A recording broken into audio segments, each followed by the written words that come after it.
Ladies and gentlemen, welcome back to Somos Mas, the official podcast of Somos Mas NM, and your source for the latest news and notes on the Mexico United and the New Mexico Runners. My name, of course, is Seth Benoff, and joining me this evening, I don't know. Our Jacob is on his way. Christina should be joining us. Oh, wait, is that someone there at the door? Maybe. Who's that? Oh, look. Earl was able to go off work today. Yeah, it's been a day. So I'm hoping this whole setup is working good. I hope you can hear me. I'm not sure who can hear me. Yeah, we can certainly hear you, Justin. I certainly hope they're not hiding, much like Owen from our friends out in Phoenix. By the way, Earl, fuck Phoenix. Yeah, fuck Phoenix. And all the crybaby bullshit about what was a goal and what wasn't a goal, and I don't want to talk about it. Well, unfortunately, Earl, we're going to have to talk about it because we are going to eventually talk about the match on Sunday night, the first ever home playoff match in the Mexico United history. But yeah, it was definitely an interesting weekend. I'm glad that everyone was able to either watch the match or either in person or from home. Oh, look, we have someone else. We have another new friend. Hi, Christina. Hi. How are you? Good. Sorry, I'm late again. No worries. No worries indeed. At least you're here. Better late than not being here. I like to keep you all on your toes. Is she going to show? Is she not going to show? Yeah, there you go. Well, as of 5 minutes ago, I wasn't sure I was going to be here. You know, it happens. And Earl, I don't know why you're running payroll on a Tuesday. Seems like a weird day to run payroll. So with where I work, we run payroll bi-monthly. So it's on the 1st and the 16th. And I know today's not the 1st or the 16th. But I'm also not only payroll, I'm also HR. So we were dealing with a bunch of HR nonsense today, where tomorrow's going to be interesting. Let's just say that. Always an interesting day in HR, as you and I both know. Josh, over in the chat as well. Welcome in, guys. Glad to have you all here. RMG, welcome in as well. We got a lot to get to. Jacob will hopefully be joining us here in just a few moments. But before we get there, we did have some debate as to whether or not to go live this evening. Jacob originally wasn't going to make it. My idea was I wanted to sit and watch the election stuff because I get nerdy about election things. And then everything changed, and we're now back on Tuesday night. So, yeah, we're here. I don't know if you're watching that. We're going to try to not talk about it this evening. That's not why we're here. But, you know, of course, it is an important day for the country. Hopefully, those of you who are able to went out and cast your votes and made your voice heard as far as what's going to happen with the future of our country. So, that I think we'll just leave it at that. So, Jacob, is that you? I missed the election talk. Yeah, you missed the election talk. Fucking perfect. That's awesome. Yeah, there you go. Vanderplas's Twitter went private. Really interesting. Vagina plaster? Yeah. Oh. Wow. Well, you know, it's Christina didn't know about that name. I like it though. I approve. Yeah, let's just say he's one of the more outspoken of the rising faithful on Twitter. Mama Christina's in the chat. I forget I said that. Well, unfortunately, we can't. She's got a good sense of humor. Yeah, true. Good. Yeah. So I mean, let's talk. To be fair, he's had that name for like 5 years now. Earl, why are you wearing red? Go change your shirt right now. I don't care what it is. I don't care that it's America. I don't care. It's red. We just beat Phoenix. Go. Be gone. Change. How dare you? As he continues to eat nuts. These are really good peanuts, by the way. No comment. I'm going to mute you while you're eating those so I don't hear your nasty crunching. Yeah, thank you.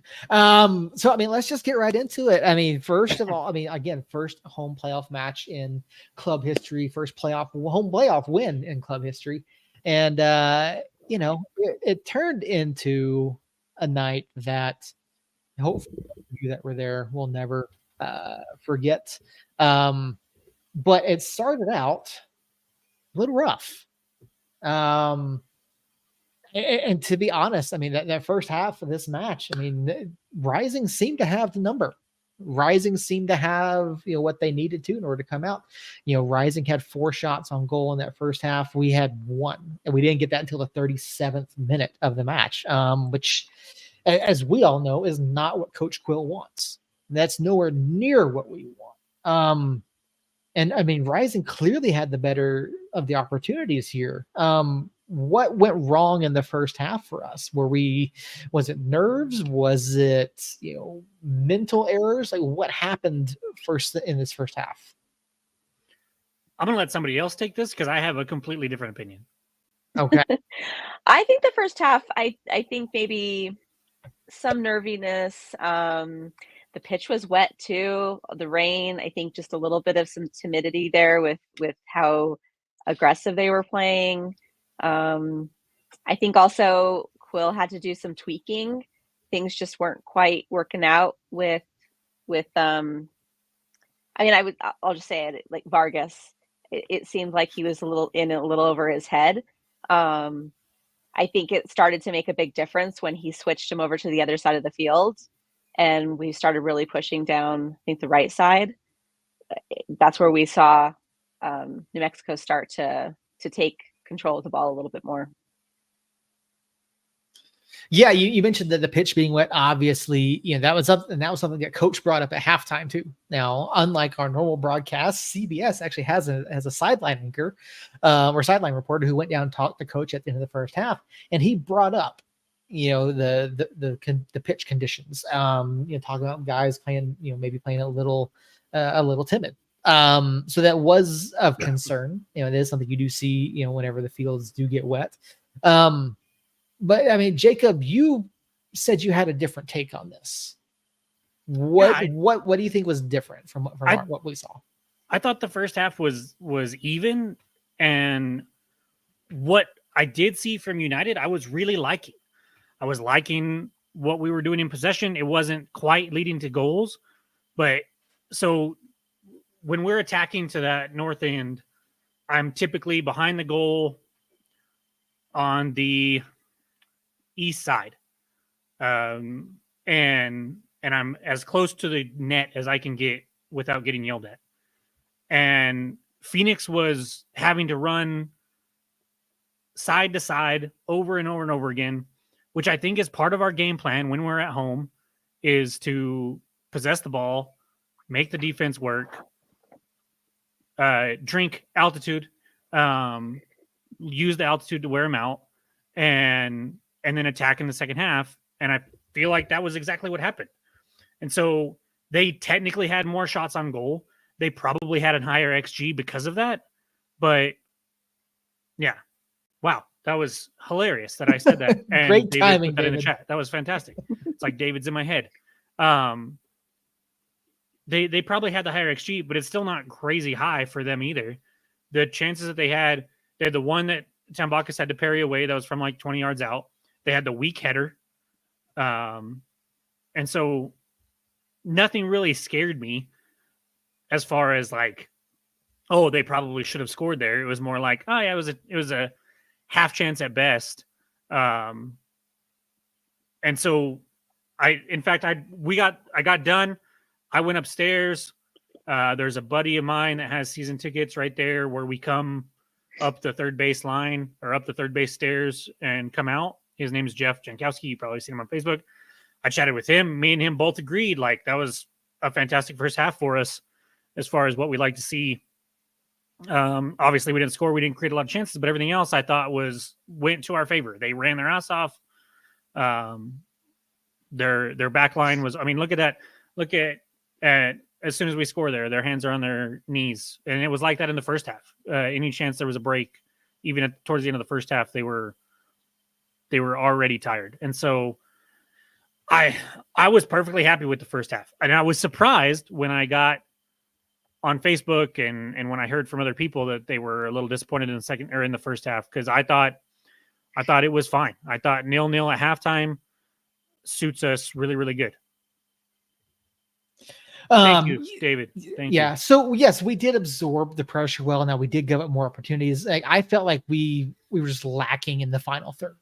You know, it was more along those lines. We didn't really create. We didn't do anything. Yeah, we had the ball movement, and that's great. And yes, it does work into our favor. But when you're coming into a playoff match, knowing what we know, everything we've heard from coach about taking chances and creating opportunities and doing things like that, like, I can understand where from my perspective and from the perspective of others, that it wasn't the ideal first half. You know, when it takes you almost 40 minutes to even put a single shot in. And I think going in or looking at that too, we had a fairly new lineup as far as, well, Vargas obviously gets his first start ever, or not, maybe not his first start ever, but his first start that really means anything. Marco and Seymour, it was the first time they were playing together, and you saw them miss chances to link up 3 times. Me and one of the United employees that was down there with me both looked at that like, man, they're like this close. If they just get on the same page and can connect on these little 1-2s, it's a completely different story. And then the second half comes, and you kind of see that, and you see that those changes that were made with Flanagan coming in for, I think he came in for Vargas, or did Vargas go out earlier? Can't remember. AO came in for Vargas. Yeah, so you see that, and then you see team players that have been playing together a little bit more recently start to connect more, and just the chemistry kind of built. And so I could see where you guys are coming from, but at the same time, the writing was on the wall for me that the second half was going to be a better half, and we were going to be able to finish something. I didn't like that they scored first, but it ended up working out. Yeah, it did. And so I do want to touch on Marlon Vargas here for a minute. You know, obviously we had the clip last week of coach saying that, you know, basically, you know, Marlon should have started, right? We had coach saying, you know, he made the wrong decision in the finale against Memphis. And so Marlon gets to start because obviously he came on and was phenomenal in the second half against Memphis. But here I don't know what happened. I mean, is it like, you know, to Jacob Earl, you know, Christina said, look, he was out of his depth. Is that what the feeling that you got from Marlon? Or do you think maybe he just wasn't involved enough? Do you think, you know, what seemed to be the issue there for him? And we'll talk about AO here in a little bit. But let's talk about, you know, Vargas first. You know, what was the issue with him? Go ahead, Earl. I mean, I don't think Vargas did bad. I think he played his role that he needed to, where everyone thought he was going to be a more deadly component to the rotation or to the starting lineup. But it was exactly what he needed to do. He drew attention to himself to where they couldn't leave him. Every time he touched the ball, he had, I believe, 1 or 2 players on him almost immediately. So he definitely did his role by creating the chances inside the box and inside the pitch. And I don't think he did bad, but I definitely think he could have did a little bit more, but he did exactly what needed to be done to allow one-on-one matchups. Yeah, I think, and Quill was right in just changing it up a little bit, switching sides. He was holding his own once he, you know, changed who he was going up against. He has the speed. I think that's probably why, you know, he may have gotten the start over Jacobo. I think the speed is definitely to his advantage. I don't know that it was necessarily he did anything wrong. It just needed a little bit of tweaking. Yeah, I mean, I could definitely see that. And you know, we'll talk again here, but you can talk about switching sides. Quelle, started on the left, moved over to the right, night and day as far as what a difference that made. But when you go, and I'll take it back here just a minute to, is this the first goal here? Yeah. Yeah. So, and this, I feel bad for Alex on this. Alex makes such a fantastic save on the first shot, parries the ball away and just happens to fall, at place where we don't want it. So you have to feel bad for Alex on the goal that was conceded. But here in the second half, you give up a goal 3 minutes in. It has the same type of feeling as last week where we gave up the goal in the second minute against Memphis, and then everybody kind of switched back on a bit. And you watch the way they play. And this goal here, this is the one I sent a text to our group chat saying Phoenix Rising or Rising Twitter is crying, just profusely. And this is what they're crying about.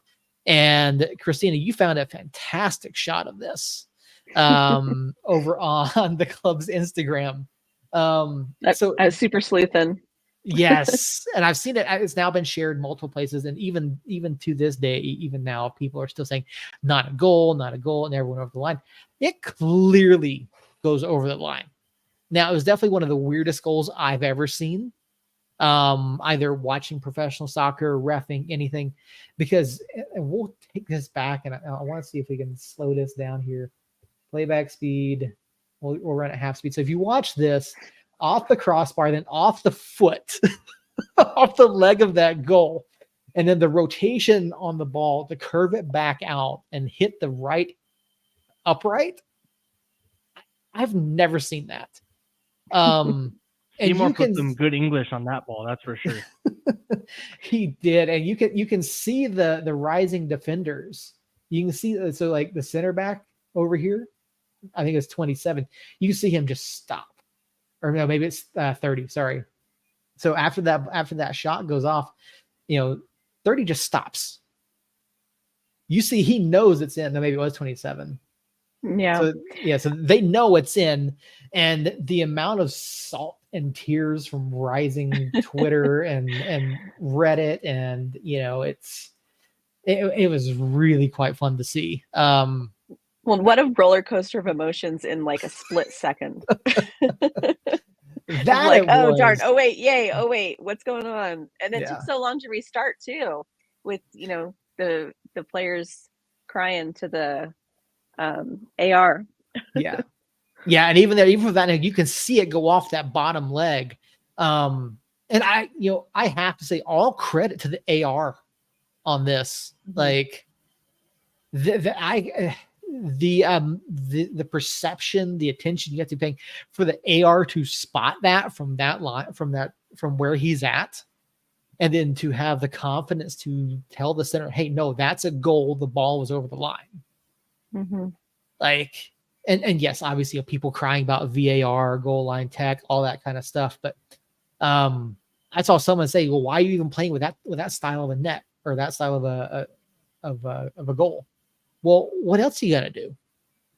Like, you can't just put a net into the ground. I mean, I guess technically you could, but like, do either any of you know of a odder goal to have been scored? No, but he is officially the champion of hitting the goalpost game. He hit 3 of them.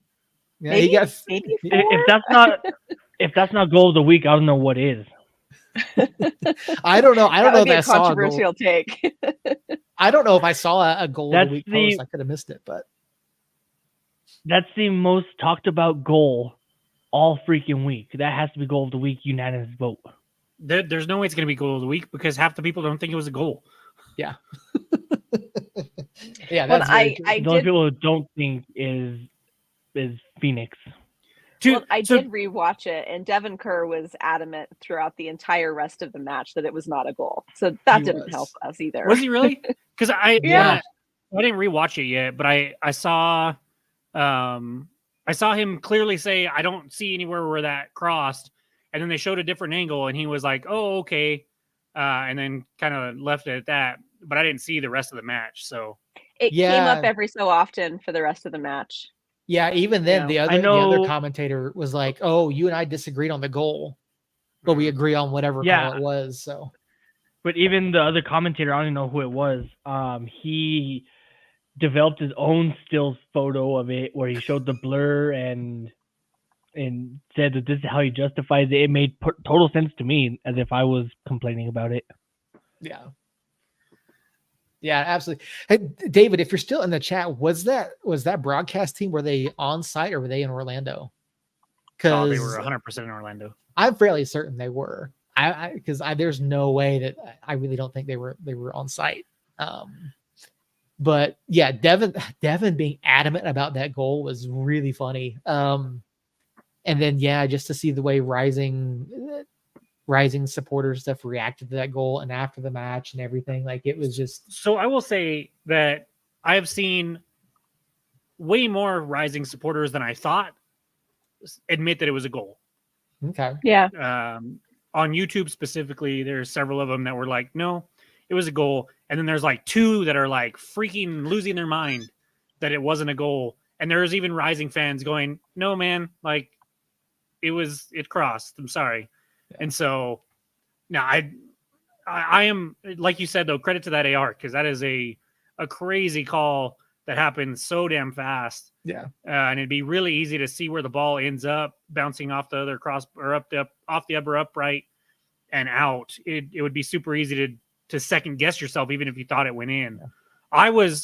So after they scored their first goal, I said, screw it. I have terrible luck when I'm down by that supporter section. So I went upstairs up to the fourth floor behind the goal on the first base side. And when it happened live, I clearly saw space between the goalpost and the ball. And I celebrated and then looked down and nobody else was celebrating. And I was very confused as to what the hell the call was. And then when everybody for United finally started celebrating again, I was like, okay, good. Because I'm 95% sure I saw it go in. At the end of the day, that second half was fantastic, other than them scoring first. And you mentioned Tambakis. I don't know if Mr. Esteban Senna watches this, but I have a clip here of Seymour talking about Al. That's what we did. Talk about Alex's performance, just how well it was in the goal. Hey, I mean, he's the best goalkeeper in the league. He's been the best goalkeeper in the league for me since I've been here, and I think he's very underrated. But he's one of the most important guys I've ever played with, and some of the saves he makes, I don't think anyone else can make it sometimes. So, all right. Very good points indeed. So, yeah, Alex, like, yes, you want him to fall on the ball. That was a rocket, man. And it's wet. Like, you don't play games with that. You just get it the hell away. Granted, there was a guy right there, and Phoenix was able to bury it. We've had that issue on and off this season. LAFC comes to mind, Christina. Yep.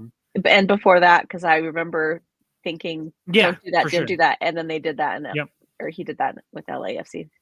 But at the end of the day, he makes saves that I think a lot of guys don't make, and he keeps us in it, all the time. And so we give up a cheap goal, but the way they responded, and the fans, man, like there were 11,447 fans on in the rain, blistering. Like it didn't stop. It started raining in like the third minute, and it never stopped. Now it wasn't a hard rain. I am so I was thrilled. I was tickled yellow that United finally got ponchos. And then I just saw little bananas everywhere. There were just little banana heads everywhere with these yellow ponchos. But they, I mean, even for it being cold and rainy and wet and just a nasty weather night, it was loud as hell there pretty much all night. And especially after Akale scored. And I've got Akale. Extremely loud when you put that ball in the net. Yeah. What was that like from your perspective? I noticed it was extremely loud. I didn't know what to do. I wanted to run here. I wanted to go celebrate with Ayo. I saw he ran in different directions, so it was just all pandemonium. I saw everybody run in different directions. That shows that everybody's just happy. Everyone's happy. It doesn't matter who puts the ball in the net. New Mexico scored. As a state, we scored. We won the game. So really happy to see that. Really happy to hear the crowd. Talk about. Yeah, I love that. Quilly had a heck of a match. Yeah. Full 90 out of him. Started on the Can we left. talk about Jacob's plugins? His plugin game at these days. I mean, he's doing really good at the fading in and You're welcome. Thank you. I appreciate it. But yeah, I mean, when talk about transitions and changes throughout the match, and Quill adapting to what Rising was doing, you saw the swap of Quelle from the left to the right, and that made a huge difference. Quelle just kept finding space up that right side, and then there on the second goal, you've got AO on the left doing the things that we see AO doing, driving the touch line, getting in behind, and you've got two guys both streaking at goal. You got Hurst in between two center backs, and Hurst just barely missed that one, and you've got AO there to tap it in, get the winning goal, and yeah, it was. That second half really was some exciting football. It really was a lot of fun to see the squad adapt and do what they needed to do, and put the screws to Rising. Even there at the end in those few minutes of stoppage time that we had, Rising had opportunities off of set pieces. Mm-hmm. And that's a moment where we've seen the club falter in the past. We've seen them have poor clearances or make less than stellar decisions, and they held it together. Before we get too far away from you talking about Akale's goal, here's Akale talking about Akale's goal and kind of what he saw there. The game-winning goal scorer, Makwele Akale.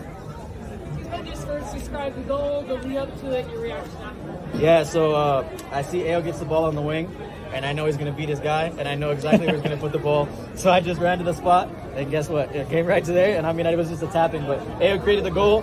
I arrived to make the finish. It was a great play between two players that understand each other well, I feel like, and we're going to need that for the rest of the playoffs, so I'm excited for next Saturday. So yeah, I mean, as soon as Ao got it. Now, I asked you in the chat after you said that Phoenix fans were bitching. I asked you in the chat if it was about something other than that goal going in, and if it was about AO being offside on that second goal. I've rewatched it a few times. I can't find an angle that really shows him, but man, I'm not gonna lie. From my vantage point, it was close. It was really close, and so that's what I thought they might have been bitching about. But here we can. This is the closest that you're gonna see to that moment. So if you back, so like right here, this is the pass from Talon to go forward. Now it's hard. Yeah, because it comes in right here. Mm-hmm. But yeah, there's no camera angle. Yeah. There's just no way to see it. Now, I think he's being held on by the center back here. And the other center back could be slightly farther back. I'm not 100% sure. Yeah, see, the other center back's even farther behind. Yeah, so I think that's where he's kept on. What it looks like to me was when Herbert sends it forward and the Rising player heads it back. Mm-hmm. AO had started to make a run at that point. And then by the time it got back to Maples, AO was coming back towards the ball. And so it was close. I don't think he was off, but I could have seen them bitching about it, especially when you have Fuenmaoro down here, number 30 down here, calling for it. Mm-hmm. When he called for it, I was like, ugh, are they going to call it? And then the flag never came up. But you can see Akale right there. Is like, he doesn't even have AO doesn't even have the ball. And Akale is like, okay, I'm going. Here we go. Yeah. Yeah. And Hurst, same thing. Hurst has a step on Pop Marboy right there. Yeah. And he's off to the races. And the fact that 30 here, Fuenmayor, has to keep an eye on Hurst, loses. You could see him kind of glancing back. But when Hurst makes this beautiful run right here, mm-hmm. One, Mayor's behind both of them, so I don't know what the hell he's doing. But he's got two guys there that he's got to try to mark. And he's trying to go for the one in front of him because he knows that's probably the more dangerous one.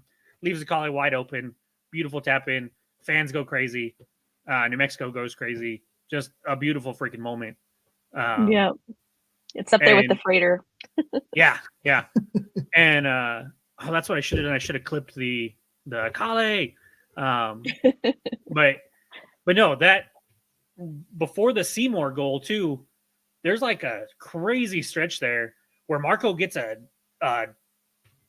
good contact on a volley that gets parried away.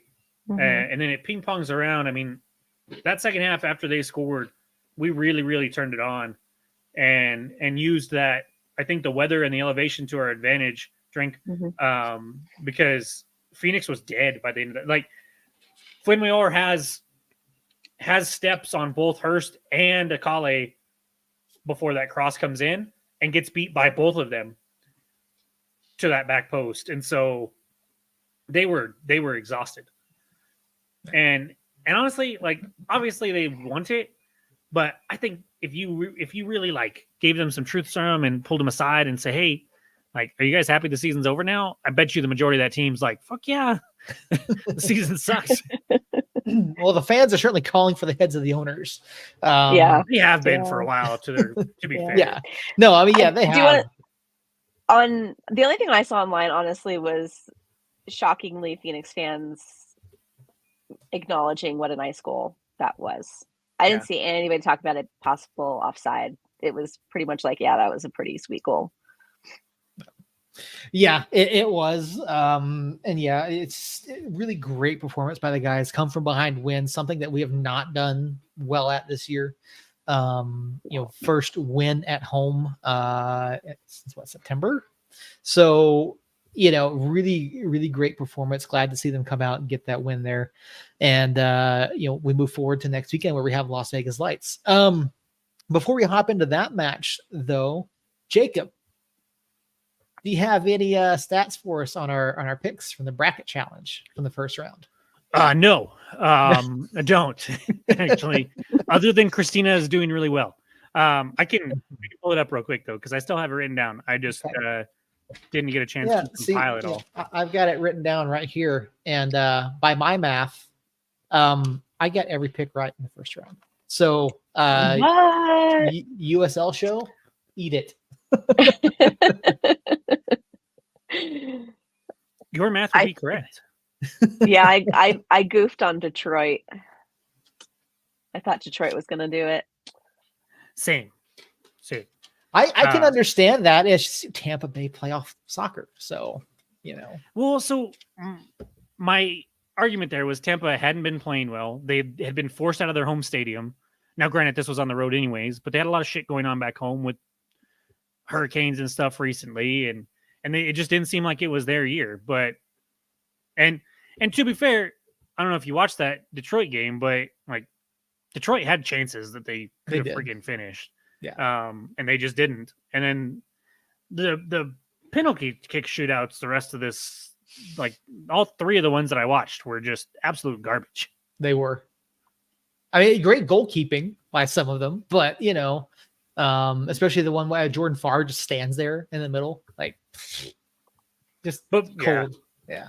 Before we move on away from the match, I've got two more clips here. Yeah. One of Quill and one from Akale. This is Quill talking about Christina and the rest of the 11,000 people. I'm still kind of just on the adrenaline rush, but I'm just proud that these fans get to come back and enjoy another night. I mean, they were electric. When the goal, I mean, that's the power of being at home. When you score a goal, the momentum comes. Momentum is huge in sports, and that's what home crowds give you. Ours is like second to none, so you could feel it. And then the second goal, the place just erupted off the charts, and we just to close the game out. They give us all the courage and heart and hustle and desire that we need. So this is what the goal was, is to give this state this moment, and I'm just proud that we get to keep going. You mentioned the fans. And then here's Quill just on the match in general. Phoenix Rising, the first round of the Western Conference playoffs. First home playoff win in club history. You have head coach Eric Quill. Yeah, just talk a little bit about the second half. Obviously, the first half was pretty quiet. It seemed like things got opened up quite a bit in the second half. Yeah, I mean, as things kind of do in playoff soccer, most teams kind of being tactically stingy in the first half. not a lot of clear-cut chances for either side. But you make your halftime adjustments, and that's what the game is. And they came out and scored, a little fortuitous off of a parry that a guy got at the end of. So we got to be better in those moments and making sure we're following up. But I was so proud of the guys from the response factor. I mean, it's not easy. We haven't won in 5 games. It could have been an easy put your head down and kind of here we go again. But they just showed resiliency. They showed heart, desire, and they got rewarded for that. I mean, Will Seymour's goal was outstanding. And then Avian Flanagan comes in, and we talk about what our subs have contributed so much to us this year. I think in every game, I can't remember a game, I don't think there's been one where our subs have not raised the level of the game. And that's just a credit to the culture that we've created here. They're rooting for each other. They believe in each other. They're ready when their moment's called upon. And I'm just... And then he mentions that we were, 5 games winless. We talked about that last week. How's that going to affect us? There was plenty of people, USL show, I'm looking at you, other than Kaler, that picked against us. Even our boy Shadow Wolf. Oh shit, he's gonna be pissed at me. I have not put it on Twitter. Even our boy Shadow Wolf was like, "Hey, if you guys don't figure out what the hell has been going on," and I was saying it the whole time, like it's just hard to get up for matches that don't matter when you already have the 1 seed locked in, and these other teams are fighting for something. And so I asked Akale, what the difference was between. We weren't in the best form coming into the playoffs. Yeah. What do you think the difference was tonight compared to the last 5 matches? The playoffs. I mean, the playoffs just get you super excited. So everyone was hyped. Everyone had a little bit extra energy. The coach, even we could feel it from the coach, from the fans. Everybody is just 20% more energy, and I feel like every playoff game is going to be like that, and the other team's going to bring it as well. So we got to show up every time and do what we did tonight, and we should go all the way. He also said something, I don't know if you saw the team put it out a few times, but he mentions in another clip that, if the fans show up like they did tonight, that he doesn't see us losing, at least here at home. And so a lot of talk about the fans and how loud they were. The team, I thought, looked way better than the last 5 matches, even if the first half wasn't what everybody wanted. And even if Phoenix did score first, like they really did bring it compared to the last 5 matches, understandably so. And so, yeah, just a great night. I wish both of you, Seth and Earl, were there. I know life and shit happens, but man, it was incredible to be there and see that, and we're not done. We're not done. And it showed up great on the CBS. Like it did. It was just felt really proud of our fans and the squad. Really just representing. It was loud the entire time. You could hear the fans on the feed. Sometimes it was even hard to hear the commentators over the stadium sounds. Yeah, and we have not typically shown well on these nationally broadcast matches that we've played.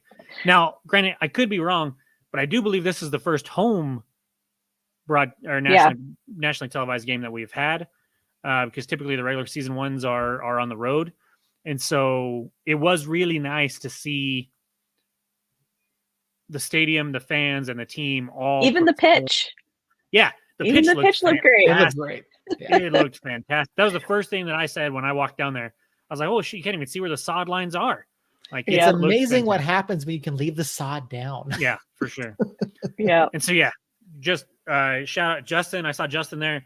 Josh and I missed each other. I never got to see him, but shout out to everybody that was there and rocking it. Even Billy Anthony with the shirt off.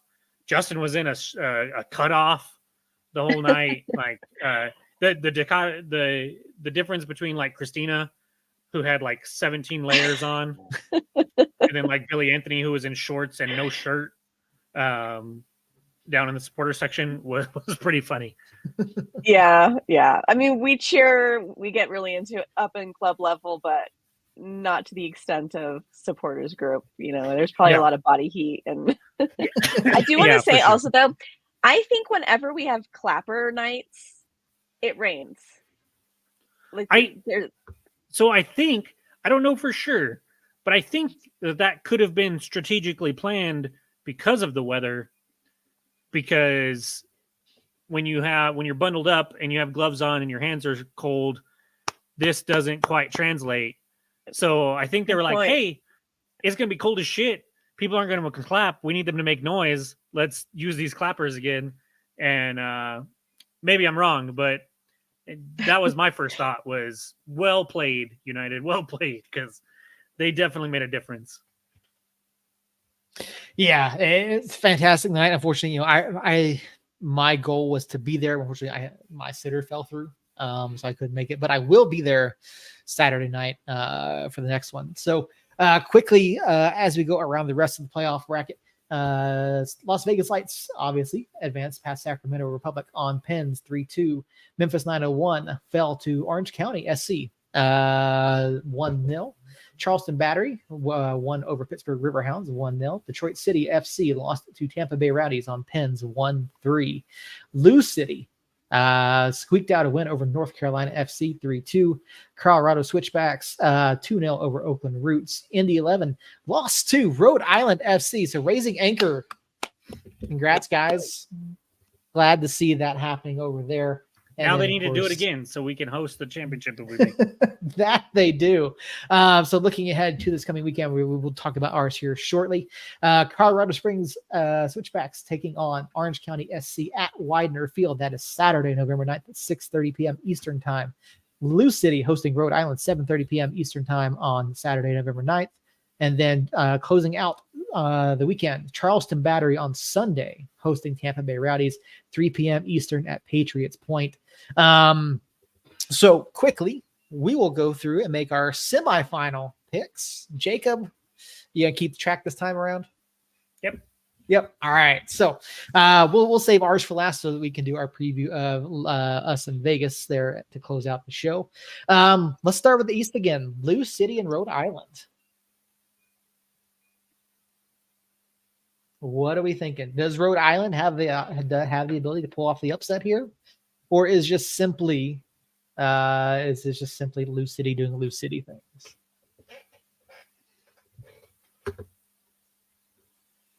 I don't know if there's a question about it. I think Lou City takes it. Okay. I struggle with who I think is going to take it and who I want to take it. And I'm really competitive and I want to beat you all. Okay. That's a good way to put it. So I'm on the fence. I'm gonna go ahead and go. I'm gonna throw it out there and just set the intention. I know that's not how we're supposed to do it, but I'm gonna say Rhode Island. Okay. Earl, what do you think?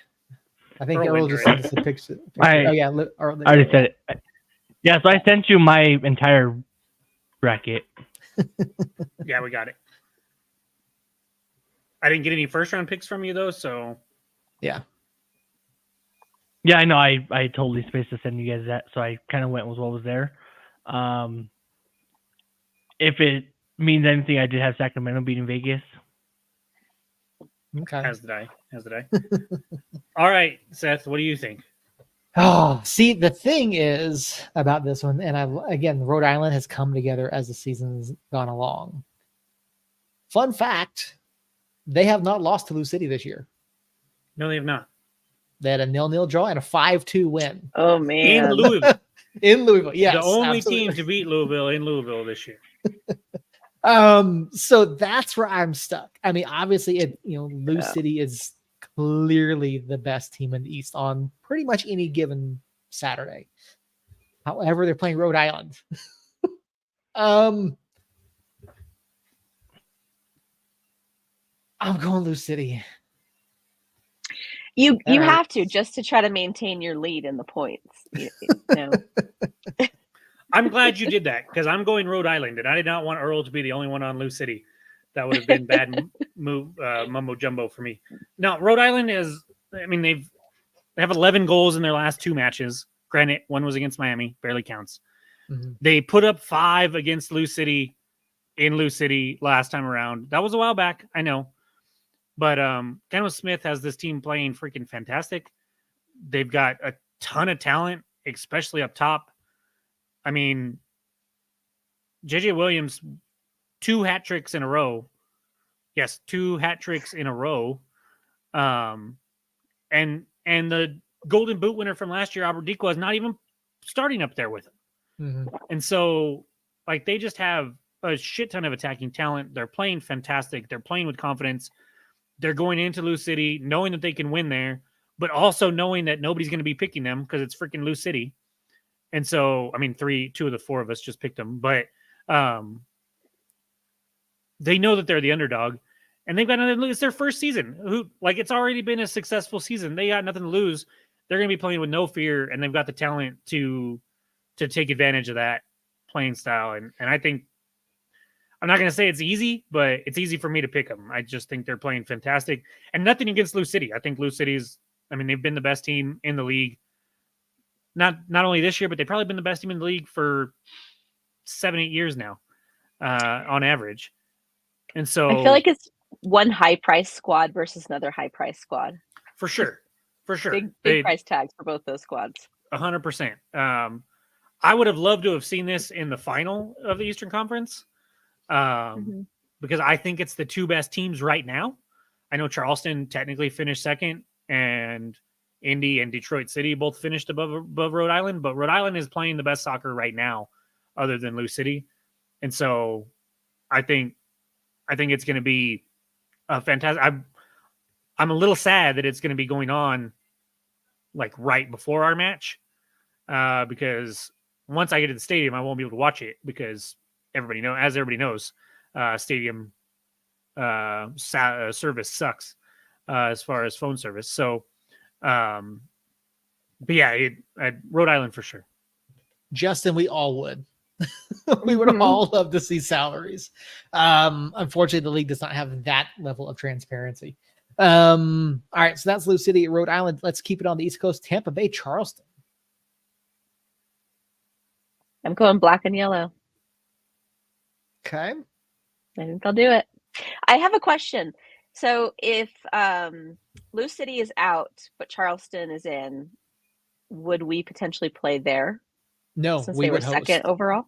We would still host. We would host because we're the number 1. Yeah, from my understanding, they were going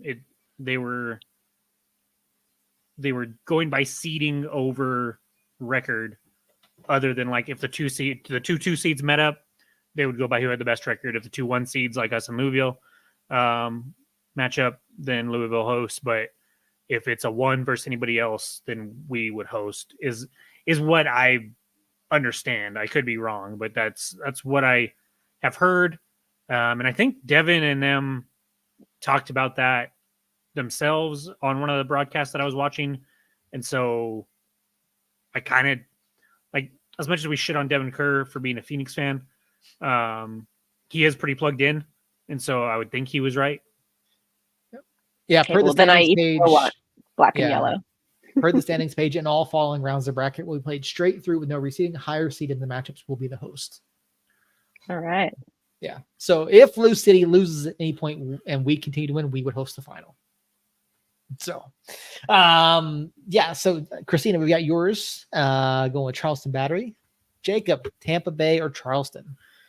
Man, this is another one that on paper, I think should be Charleston all day. But then I see Tampa pull it off against Detroit and Tampa's history. I know Charleston made the final last year, but it's kind of a toss-up. I, too, am going to go Charleston. I think that there's enough of a difference there in talent. Obviously, Tampa Bay's got Cal Jennings and I just lost his name. Played for Phoenix last year. Arteaga. Yes, thank you. Up top, but Nick Markanic and Charleston has just been on another level in the attack compared to them. And so, I don't know. That one's a toss-up for me, but I'm going to go Charleston and hope I can make up some ground on Seth, maybe. Unless he goes chalk too. Yeah, so the two clubs did split the regular season series. Tampa did beat Battery at home 4-2. Battery beat Tampa at Patriots Point 3-1. And this one being at Patriots Point. Yeah,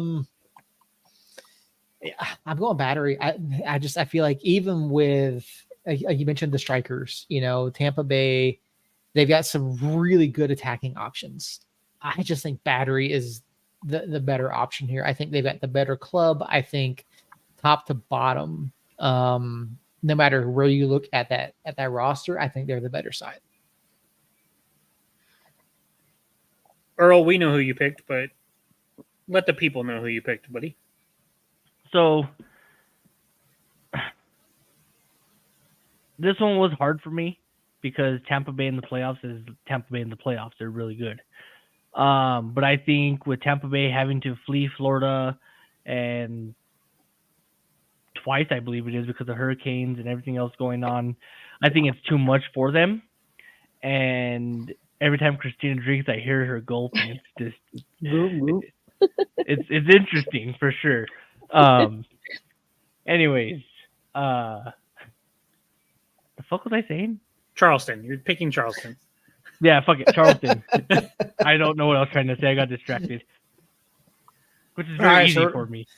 All right, so you have it all. We are all going chalk in the Eastern Conference, except for Jacob taking Rhode Island in the semifinal there. Christina took Rhode Island too. Christina took Rhode Island. Okay, that's Jacob math. It's Seth's math. No, I'm looking at so many different things. That's how he's in the lead. All right. The other Western Conference semifinal, Orange County, Colorado Springs. Man, look at the 4 teams that are left in the West. It's funny to me. Like if you look at our top 4 that we predicted at the end of the season, there's no SAC left. There's no San Antonio period in the playoffs. The Phoenix is already out. Who had Vegas coming to New Mexico in the 1-4 matchup at the beginning of the year? And then Springs and Orange County, like, I don't know. I still don't take Springs seriously, and that's probably on me. That's probably a New Mexico, Colorado, big brother, little brother thing that I'm just like, Colorado, what are you doing here? Like, you don't belong here. But they are the 2 seed. They were the 2 seed. Was it last year they were the 2 seed? Or was it the year before? I'd have to look at it. I feel like they were the 2 seed last year, and then they lost in like the first round of the playoffs. And so you look at it, Orange County gets the upset. Colorado was going to host anyways, but now they get the 6th seed coming in. You know, they've got to be feeling good. I do not want to play Orange County right now, man. Like, they are freaking hot, and they're playing really good soccer at the right time. And so, yeah, it's tough. My heart wants Colorado because I want to play Colorado. But when I think about it and look at it, I just don't. I don't think they get past Orange County, which sounds crazy with Orange County being on the road. But look at what happened last year with Phoenix being the 6th seed and making it all the way to the final. I'm not saying Orange County is going to do that, but they can definitely win another one. Because I think they were only behind Colorado Springs by 4 or 5 points. 5 points, I think it was. And so pretty close during the regular season. I don't know what they did during the regular season. I hadn't looked that up, but I'm going to take Orange County. I'm going to take the upset. Jacob, you and Harry both had Las Vegas in the playoffs.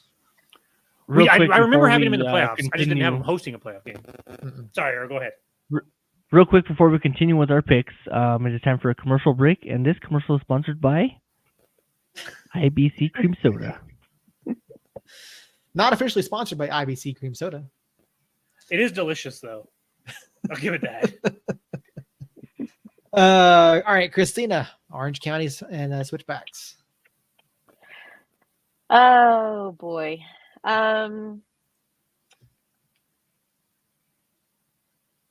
It's a tough one. I feel like it's 50-50. But I Orange County's been really hot. They've been on a streak. So I'm going to go Orange County. I think they're going to pull it out. Okay. I mean, not a bad pick. They've been on a roll here to end the season. Two clubs split the regular season series. Colorado won at home. Orange County won at home. This match obviously being played at Widener Field. #altitude. #drink.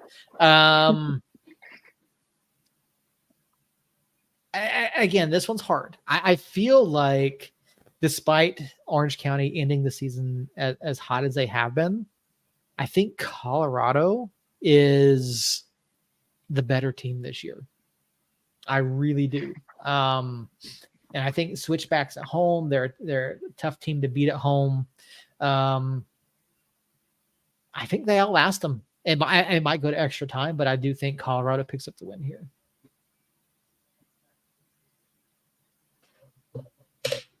Yeah, and I do have I have Orange County. I don't have Colorado.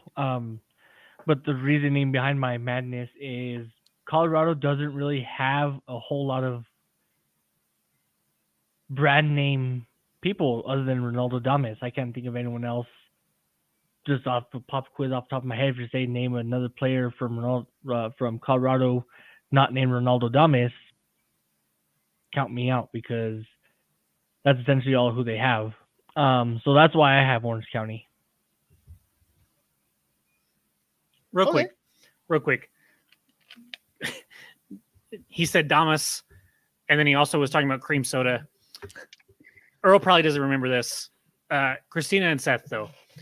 Do you remember a mug root beer commercial from, I don't know, maybe the late 90s, early 2000s, that had a guy sitting in on an interview saying, I'm dumbass and dumbass material and this and that and the other, and keep saying the word dumbass as this guy's name, and then the guy says it's pronounced Dumas. And then it's like thick-headed, not as thick-headed as a root beer. Anyways, I remember that one. Okay, I'm glad Seth does, because I have I shit you not, I have looked up that commercial on YouTube within the last 6 months. Yeah.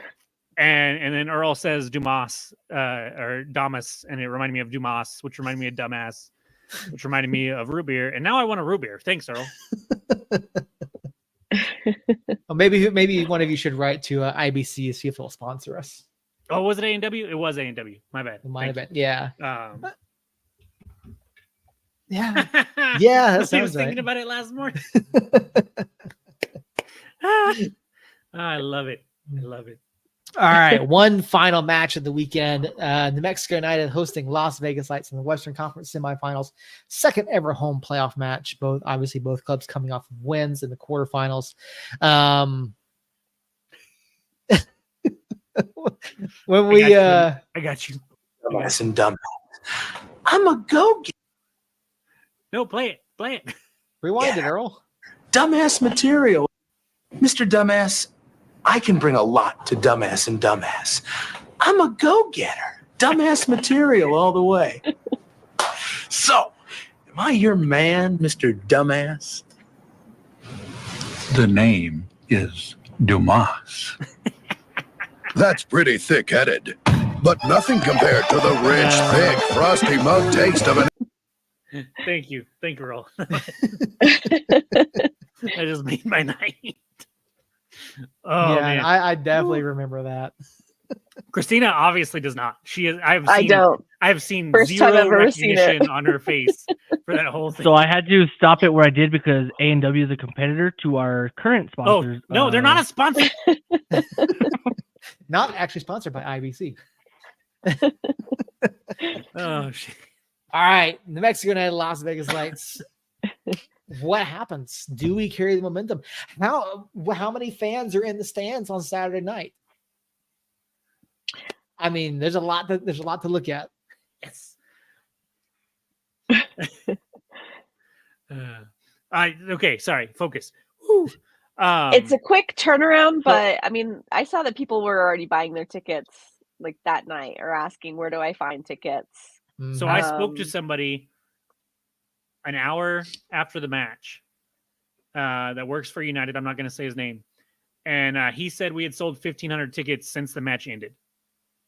How many? 1,500. Wow.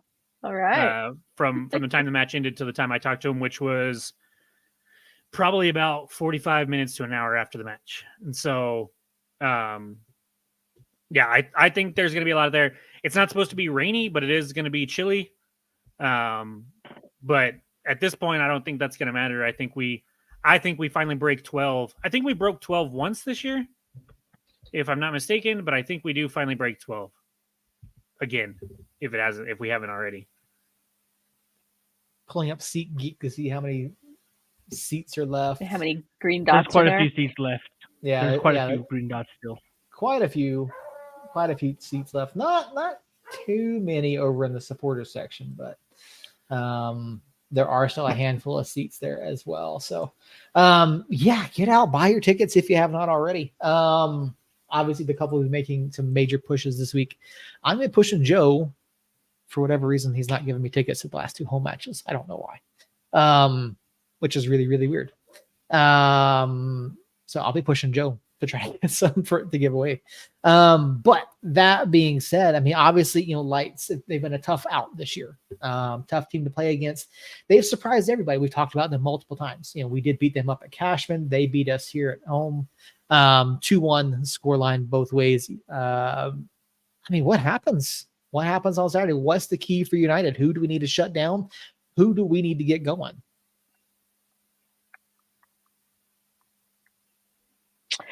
Well, I will say, Jane, one of the listeners that usually tunes in, Jane Lilly, yes. she sent me a DM that she couldn't make it tonight, but she did want me to share that the Lights scare her, but she wants to see maybe Bruce in place of Hurst and Flanagan in place of Vargas. So that's Jane's take on it. Okay.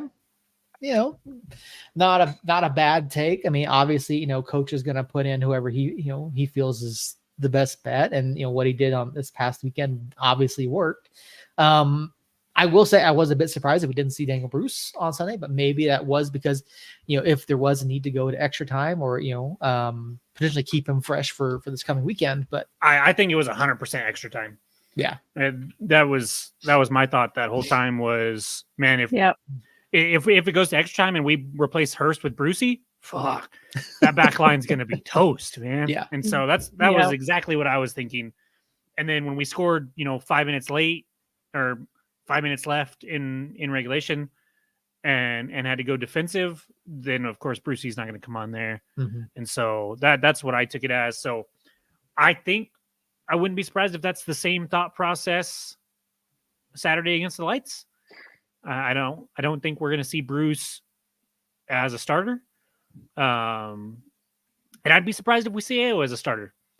I don't think it's going to be Vargas, but I don't know if it's, I think with Ao's pace coming on as that super sub type on that wing, after Drink elevation, gets to that back line of Vegas, he's deadly, and we've seen it match after match this year. And so maybe it's a Reyes. I just saw Earl scowl at that idea.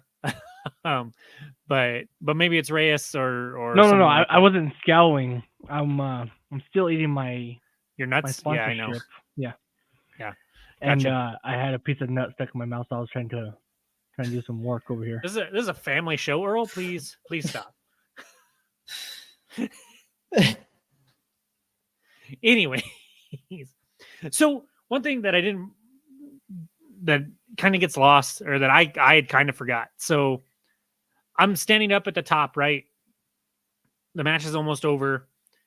The United players that were in a suite up there on the 4th floor were headed to the locker room or down to field level after the match. So these are the names of the players that passed by me. And it's like a starting lineup, essentially. Mm-hmm.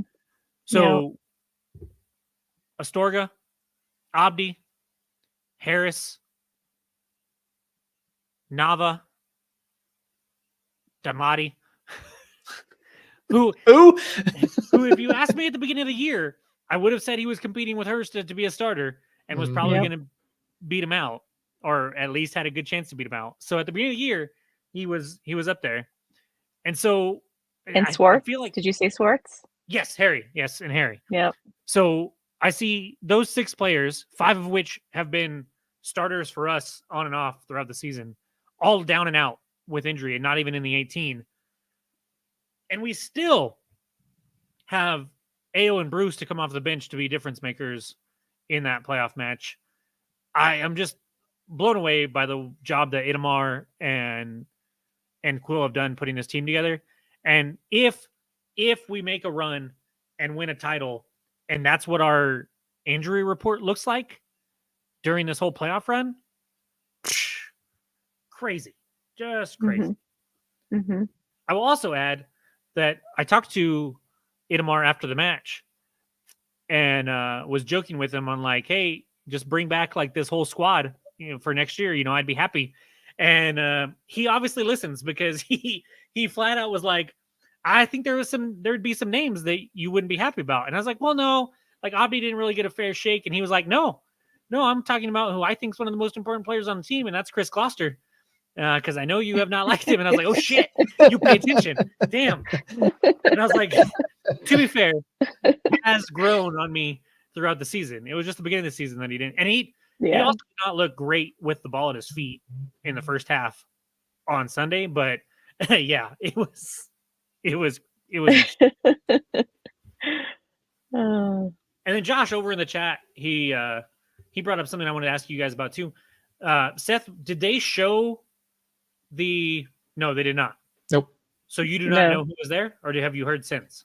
I saw the only video I saw was on United's social media. Okay. Yeah. So it was Josh Goss, Ben Beery. I don't know how to pronounce his last name. I always pronounced it Bowery, but that's not how they pronounced it at the stadium the other day or Sunday.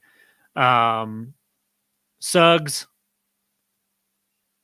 Dev, Ford Parker, and Ford, and I think that was it. Ryan, Josh Ryan, was that Josh his name? Josh Goss. Yeah, he was the first one. I was really hoping to see. Oh, my boy, Schmitty. Yeah. He was not there, and then Josh talking about Weehan not being there. And Estrada. Originally, Thank you. Originally I thought, it's only local, but then Estrada's not originally from New Mexico, so then that didn't really apply. I did all that mental gymnastics too. Yeah, well, no, but I think all those guys are still local to the area. Like, I don't think they're out of the state. But so is Weehan. Right. So is Weehan. Yeah, I think there's saltiness there. I mean, I got that sense back when he did his sort of goodbye video. Yeah, and so I think there's a chance that in the future we see him, maybe even in the future of this playoffs we see Weehan show up, but maybe this year's too early since this was the year that it all happened, and so that was a cool thing. I was excited about it. I said hello to Dev on the way, Dev and Josh Goss. I saw both of them. And I had seen Goss at Star Brothers Brewing last year or the year before, and spoke to him there. And so, cool thing there. But we'll see. I wouldn't be surprised if they do something like that for Vegas too. Sorry, Josh Goss is, or he may still. He may still be active in the ASL community. I don't know if he is or not, but he was for a number of years, even after he stopped playing. So, yeah, I think it's cool that Weehan's still in New Mexico and coaching, and hopefully he'll come around to feeling like, or maybe I'm just overthinking it, and he just couldn't be there for some other reason. I think Muhammad he still pops in, I think he's down in Las Cruces for school, but like I've seen that he helps run some clinics during the summers and things. So it's cool to see him still involved in the community. For sure. But yeah, so I'm sorry, I've derailed this podcast multiple times tonight. I'm just like, I don't understand why you guys aren't fired up. Like we were talking about the match and then you went back to last week. I'm still stoked about last week. Like I don't understand why the energy isn't higher in here, guys. Like Earl's leaning back, choking on nuts. Christina's gulping her water. Yeah, Christina's just chugging water like there's no tomorrow, and Robot Seth here is just trying to keep us on pace to get out of here as fast as we can. And I'm like, no, like let's fucking talk about it. Like we beat Phoenix in the playoffs at home. You sound very jealous. You sound very, and actually, Christina's mom, I'm sorry. I apologize in advance, but Jacob sounds very jealous that there's nuts in my mouth.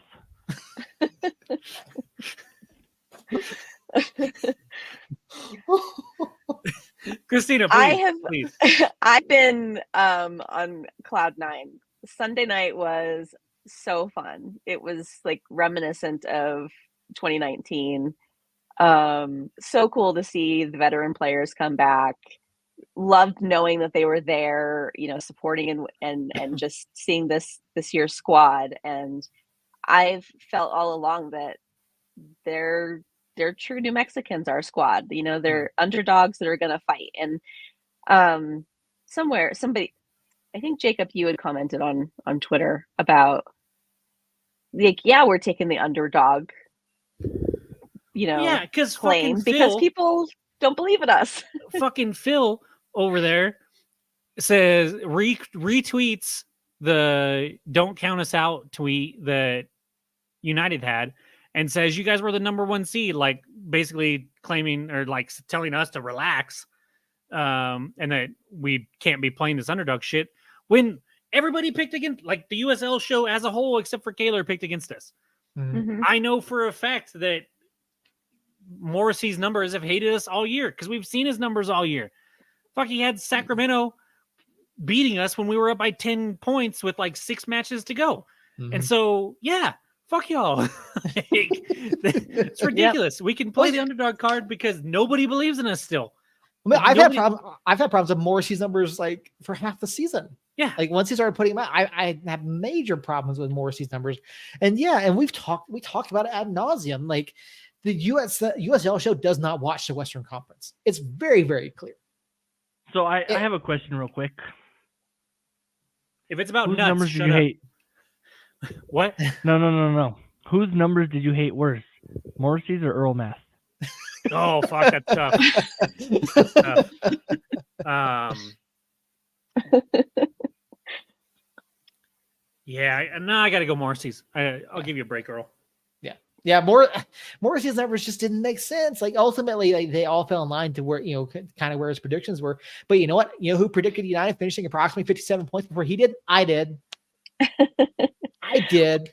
Well, and I want to say, I think his numbers are based on, paper. It's heavily weighted on past data. Yes, and it's that's heavily weighted on dementia and Alzheimer's.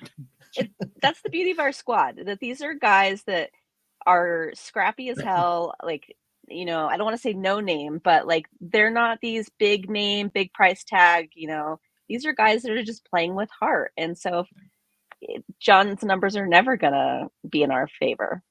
Well, the majority of the big signings that we had all came from a lower league this year.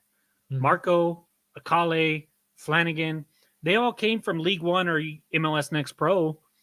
And so nobody has, like, that's part of why I give Morrissey a little bit of a break here, is that there's no data on those guys really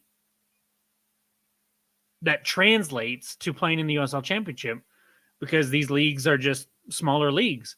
But by the end of the year, when you've got 34 matches that say this is the best team in the West going up against a rising team that has floundered on and off the pitch all season, and you all still pick Phoenix, yeah, we're going to play the underdog role, because we were like, I would be curious to know what Vegas had it as far as like a betting favorite, because I bet not against Vegas, because Vegas is also kind of a nobody as far as in the past. But if we go up against Orange County, I bet we're the underdog in that match.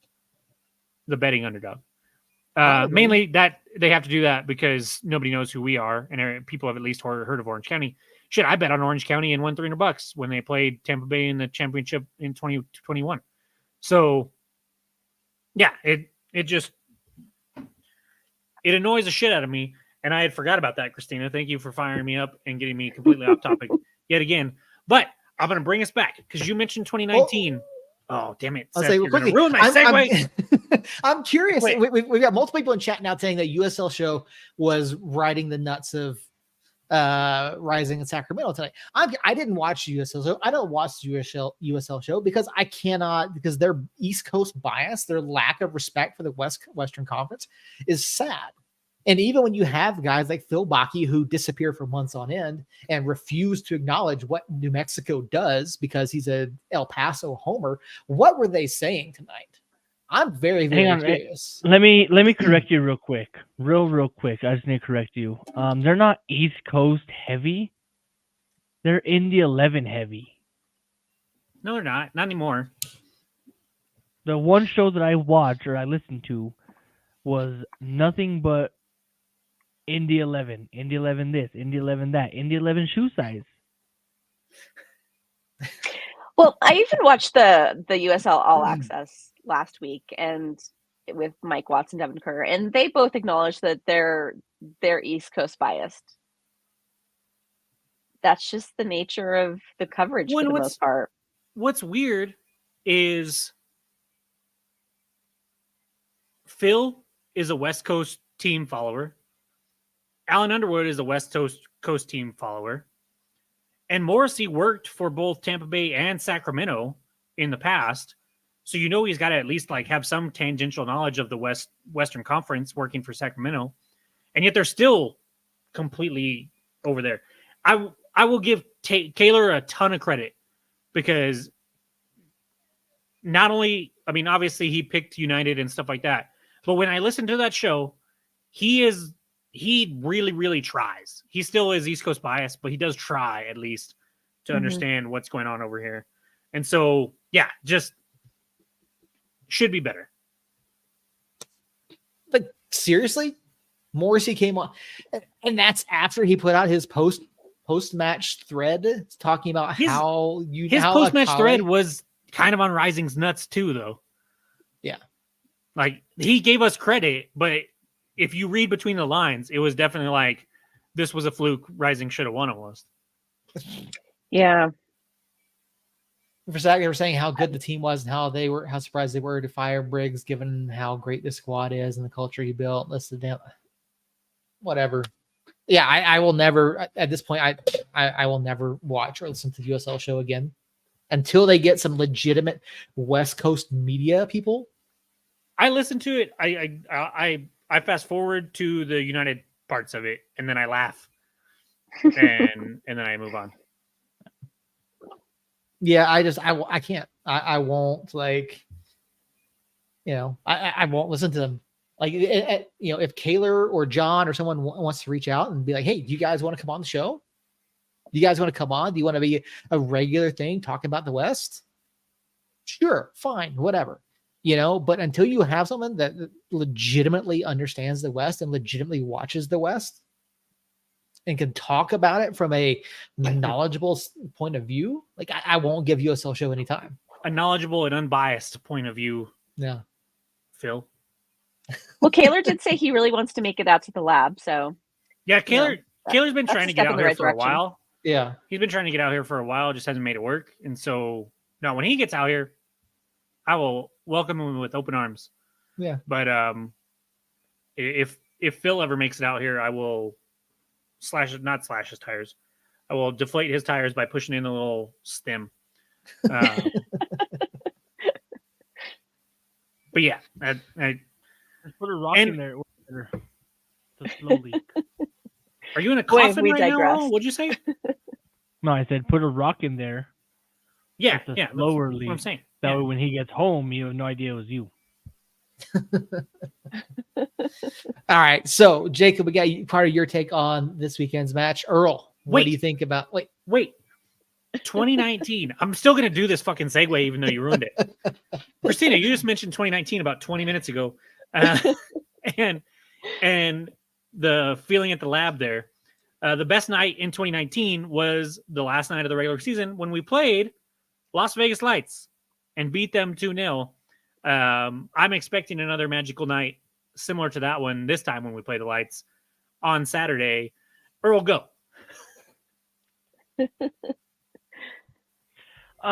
So real quick, this segment has been brought to you by God damn it, Earl. IBC Root Beer. Not actually sponsored by IBC Root Beer. But I would be a Dumas if I did not pick New Mexico. Okay, Earl getting straight to it. Taking New Mexico. All right, Christina. What does United need to do on Saturday? Who are you watching on Saturday night to see how well they maintain their Oh, that was the question? Oops. Oh, boy. They got to score. They got to score. Do you need to score Thanks, more goals? Earl 2.0. Score more goals.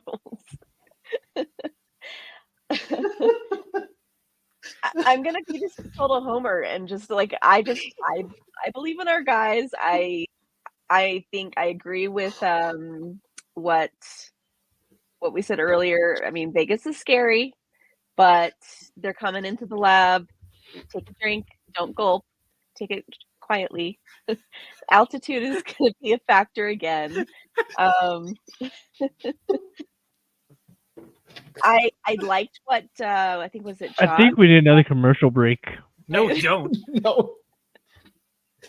What did Josh? I think either Justin or Josh. One of them said about turning up the lights and asking Vegas if they're afraid of the dark. That's pretty funny. Pretty sure that was Justin. I also am really pumped about the little fan project that's kind of been brewing on Facebook for the glow sticks, which I think is going to be pretty cool. So I'm excited about that. I think it's going to be a fun night. I think that they're going to pull off the win. Could you imagine 11,000 people with glow sticks? Have them all shut off the lights at some point? Right? Super fun. Yeah. Yep. More desert dwellers coming to the very cold weather. We'll see if it'll be wet again. Yeah, cold's a factor. So we're gonna do it. We're gonna win. Okay. So I think it's safe to say we're all picking United here. I don't see a whole lot of change in the lineup. Maybe Brucey for Hurst, but that I would like to think that Hurst is ready to go. I think Denlati starts. Yeah, that would be fun. It would be even fun here if he is actually eligible for the postseason. True. God, I can't believe he's not eligible for the postseason. Still blows my mind. Wild. You know why he's not eligible? Because he didn't meet the number of our second sponsor for the night.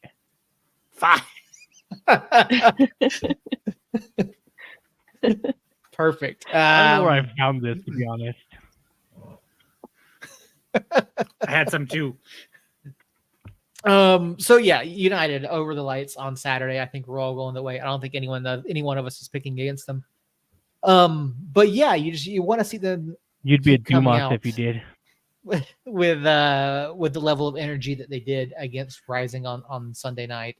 I would love to see another 11,000 night out of the lab. I think we could do 12. I would love to see more of those seats sold. Like I don't, and the thing is, there's nothing else going on. I checked all the calendars. There's nothing UNM related for like 3 or 4 days on either way. Men's basketball, women's basketball, football. There's nothing going on. So buy your tickets. Get out to the lab. Like, dude, if we did Cinco de Mayo numbers, that would be insane. Cinco de Mayo was 15, but yeah, it was 15. Yes, but in 2019, of course. Yeah. No, I agree. I think it's going to be another raucous night. In a way, we're still playing a little small piece of Phoenix Rising. And by small, I mean like 5'2". Mr. Christina's favorite player, Solomon Sante. they're a good team. I'm worried about them for sure because it's the playoffs. Anything can happen. And they came in and beat us, and they proved that they've been a good team all year. But I was way more nervous about this Rising match. And so I'm not by any means counting them out. Talking about Lights, like they have proven that they should be here, and they are a really good team. They have not had the best form, and they didn't look great against Sacramento. Like they've lost their last two coming into it while playing for like the 2 seed. They could have got the 2 seed had they just won one of those basically. And they didn't do it. And then they host Sacramento, who has also not been in very good form, and really until extra time didn't look great. And so, or didn't look threatening hardly at all. And so I'm feeling really good. I'm going to give my score prediction right now. I'm going to say it's 3-0. Okay, there you go. I think going into the Phoenix match, having not played a meaningful game in over a month, you could tell in that first half that we just weren't there. We weren't connecting at full speed like we should. Now we've got that off our back. We didn't have to play an extra 90 minutes. I know they played on Friday and we played on Sunday, so they should theoretically be a little more rested. But they had a 90-minute plus extra time, plus PKs. They're having to travel. I think we're the better team by far. And I think it's the clean sheet that Earl has been saying we would never get again. All right. Anybody else with some score predictions, or are we just going to go straight and win? So yeah, straight we win. But funny you say that because I still refuse to believe that we have a clean sheet. We've had a clean sheet since you said that. You know that, right? Shut your mouth. I still refuse it. That's probably a game I didn't watch, anyways. So I say 3-1. It was literally 2 weeks ago. I say 3-1. 3-1. Okay. 3-0, 3-1. Christina? And before you do that, my pick, my scoreline prediction is brought to you once again. Damn it. With the theme of the season, I'm going to go 1-0. 1-0. Okay. Both matches this season have been 2-1 between us and Lights. So I'm going to say 2-1. Why change it? Fair. So, all right. I think that's going to just about do it. We have covered everything from the USL Championship playoffs to our predictions from the East and Western Conference semifinals. Man, I still have a long ass list of stuff to cover, but we have covered a lot. We have certainly covered a lot. We have established the fact that I am currently in the lead of our playoff predictor. We've also established the fact that nobody cares, Seth. Who's in We've second, also established the fact that I'm we're pretty sure now it's Christina. sponsored by not actually Yes. sponsored by IBC Cream Soda. Christina? Okay. I think it's Christina. For your viewing pleasure, Seth, I will count it up real quick while you guys finish out the chat. Let's see if they're hot enough to keep going, or if there's cold altitude and atmosphere conditions, how tight they really are. Turn the lights down low, gotta disrupt their flow, score goal. Hey, there you go. Yeah, let's see that get taught to the supporter section of the weekend. So Christina is 7-1. 7-1. Okay. I'm still looking at mine. Okay. So yeah, it'll be fun. Get out there, get your tickets if you don't already. We will be there. At least I will be there. I don't know if you guys will all be there. I'm 5-3. 5-3. Okay. Earl is 0-8 because he didn't give me anything, and I will also be there Saturday, of course. There we go. Perfect. So I will be there too. The whole gang's gonna be there, and Christina won't fun. be tired because she doesn't have. I won't be. Class. It'll be a Saturday night. It'll be great. I'll be rested. She'll still be bundled up like a little banana, I'm sure. I will be, absolutely. Josh, I actually have to find you again. Because I couldn't. I looked I looked for you and Justin both. I found Justin mainly because he was in a tank top and stood out like a sore thumb. Cole! Yes, Cole. I will see you Saturday. It's amazing what winning brings two polar opposites like me and Cole together. And then _mute. You gotta. I need to know who you are so that I can find. Yeah, you what's too. your real name too? I need your actual identity and social security number and bank account number stat. I'm go just your debit card and your PIN. Yeah, mother's maiden name. Yeah, I don't need any of that. I don't need any of that. That's why you're Team Earl. All I need is your debit card and the PIN, and I'm good. Or actually, just zip code too. I'm okay with that. Yeah, you need that too.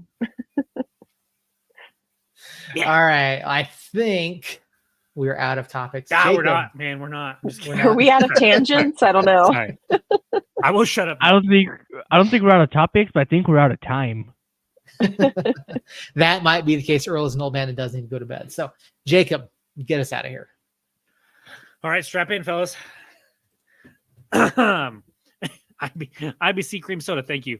First and foremost, appreciate you.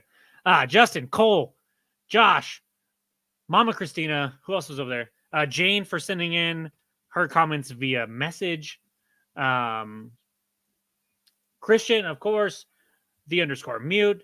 Everybody over in the chat, thank you so much. I'm still like I've been looking forward to tonight since Sunday, and I don't want it to end, but since these all three look like they're dying and don't care and have no souls, then I guess I'll end it here.